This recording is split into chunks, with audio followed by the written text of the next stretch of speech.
Welcome to my comic room. I have, well, a lot of comic books around, and yet I still go to the comic shop once a week. So I ask myself, is it an addiction? Can I stop? Do I want to stop?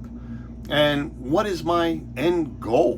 Do I have an end game here? Or do I just want to keep collecting and getting more and more comics?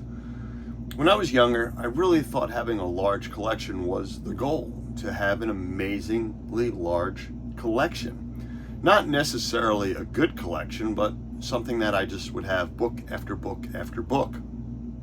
And I think I succeeded there. However, now what is my goal? How can I change it? I did limit myself at one point in time 3 ways. One of those ways was to collect my birthday books. This was a limited avenue where I was limited by the amount of books that were published the same month and year that I was born. Well, that's easy. The other one is a little bit grandeur. That is collecting 0.5s. Now, it didn't matter what they were as long as they were graded and as long as they were a 0.5. Now, mind you, I have turned over some books to get graded that I thought were a 0.5. A few got a 1.0. One even got a 1.8. But it was the 0.5 goal that I was going after. So I don't mind turning them in, hoping for that low grade. However, that's only 2 ways. The third way was to collect the New Mutants #1 through 100, including the annuals and the special edition, and the 9.8. I did succeed in that one. So I got to figure out, if I'm dropping that one, what comes next? Do I give myself a third option? Now, I do like Ladies in White, so I could start collecting those. I do have a few of those. I like some horror books. They're pretty nice too. However, the ones I like are few and far between. In other words, mostly the 70s. And then, what grades do I get for those? Do I go for high grades? Do I go for mid grades? Or do I go for just something that I can barely afford?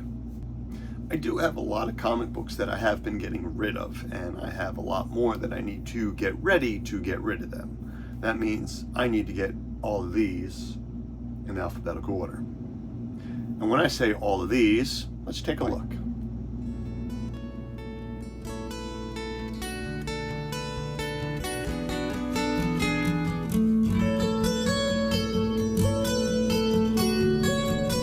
It's not bad, right? I mean, it's a good amount to go through. I probably have about 200 half boxes in here, not including from my collection from previously, which I had all set up nice and neat, which, as you can see, it looks pretty good. The furniture was custom made by a company called Nerdstalgia, and it took me a couple years to get the furniture that I wanted, and it was mainly done over time because, well, it had to be made, and well, I also needed the room, and the place that I was at was kind of tiny compared to this. In fact, I didn't even have a comic room, I just had a comic apartment. Now I still have comic books all over the apartment, but the furniture at least looks nice, where it doesn't look like I have a lot of comics. I have been going to the Philadelphia Comic Con, and that's courtesy of JJL Collectibles, because he's been doing his thing with getting signatures. And the next time I will probably see him will be at the Hersey Con, because I do need Jim Steranko's autograph on these 3 books. First one is X-Men #50. The other one is Nick Fury. I believe it's issue #2. And quite honestly, right now I cannot remember the last one, but it is a Strange Tales. I don't know if it's issue 167 or 168, but they are amazing covers. And I've been wanting to get Jim Steranko's autograph for a very long time. I didn't necessarily ever meet the man, however, I was able to witness signatures when I was doing that for CBCS before they were purchased by Beckett. The interaction he had with his customers was great, and I would make sure to tell the people waiting it's worth the wait. Now it's my time to wait, because I want to meet this man and have that interaction myself. The one book, the X-Men 50, well, that's from my collection. That was something I bought a long time ago when I first started dabbling into Silver Age books, especially Marvel Silver Age books. And the cover was just a solidly good cover, and I still think so to this day.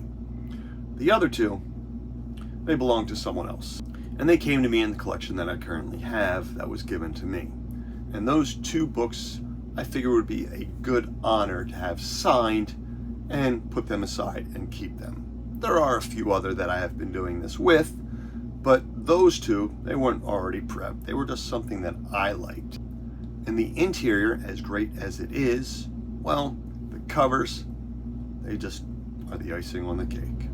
So as I just sit around and I figure, well, I need to edit this and I can keep talking and talking, I want to go over my books and have 3 or 4 of them put in alphabetical order just to get ready.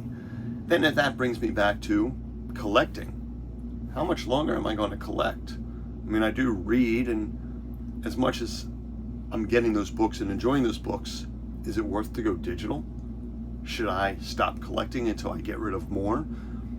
I do want certain books, and in those certain books I want 0.5s, and yes, there are going to be some Silver Age X-Men, there are going to be some Silver Age Avengers, and there are going to be Silver Age Fantastic Four.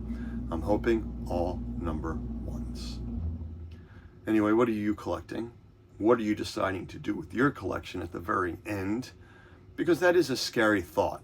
The very end of collecting. I know there's going to be a day that I'm not going to have the income that I have where I can buy these books, or even the ability to get to a Comic-Con to sell some of these books. Will I finally one day just sell everything to a dealer that will come by and buy it for one set price? Will I be happy for that set price, or will I just be upset? Anyway, thanks for watching. Collect what you love, and most importantly, be kind.